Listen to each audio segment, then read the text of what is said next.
సహనం సహనం. ఇవాళ విద్యార్థుల వయస్సులో ఉన్నవాళ్ళు అందరూ సహనం అలవాటు చేసుకోండి. కాస్త ఓపిక.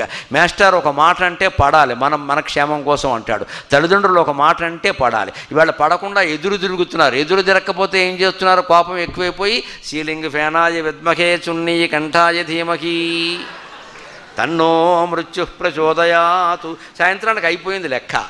ఇంత మాట అంటే చచ్చిపోతారంటే ఏ తల్లిదండ్రులైనా ఏమన్నా అంటారా అనే అవకాశం వాళ్ళకి ఇవ్వాలి. పైగా అన్న తర్వాత తల్లి ఎలా ఉంటుందో తెలుసామా? చిన్నప్పుడు మా అమ్మ మమ్మల్ని కొట్టేది. గట్టిగా కొట్టేసి వీపు మీద నా చేతులు పడిపోను, దిక్కుమాలిన చేతులు దేవుడిచ్చింది పిల్లల్ని కొట్టడానిక అని నా తల్లి బాధపడ్డం చాలాసార్లు చూశానమ్మా. నేను కుప్పకు కొట్టింది, కోపం వచ్చింది. కానీ వెంటనే ఏముంటుందంటే నా చేతులు పడిపోను, ఆవిడ చేతులు పడిపోవాలట. ఎందుకని నన్ను కొట్టినందుకు. ఆవిడ తల్లి చేతుల్లో, గురువుల దెబ్బల్లో చేతుల్లో అవసరమైనప్పుడు 4 దెబ్బలు తినడం వల్లే ఇవాళ గరికిపాటి నరసింహరావు ఖ్యాతి ప్రపంచం అంతా వ్యాపించిందమ్మా. అనుమానమే లేదండి. ఇవాళ ఇందాక సత్యరెడ్డి గారు మాట్లాడుతూ చెప్పారే 12 కోట్ల మంది తెలుగు వాళ్ళలో ఆయన్ని తెలియనివాడు లేడని. ఎందుకని?